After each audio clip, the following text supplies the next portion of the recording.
Welcome! In front of me I have Apple Watch 9 and I'm gonna show you how to enable and how to disable the airplane mode on this watch.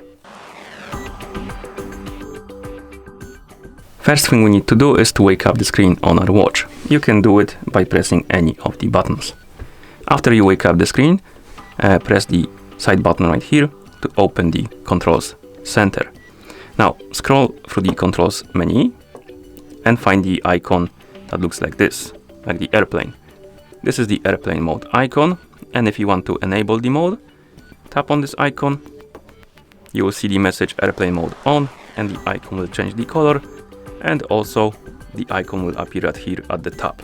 And if you go back to watch face, you will see the airplane mode icon at the top, which indicates that the mode is enabled.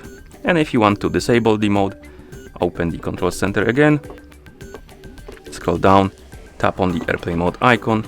You will see the message airplane mode off. The icon will go back to the gray color and the icons from the top of the screen will disappear. And that's how you enable and how you disable the airplane mode on this watch. Thank you for watching. If you found this video helpful, please consider subscribing to our channel and leaving the like on the video.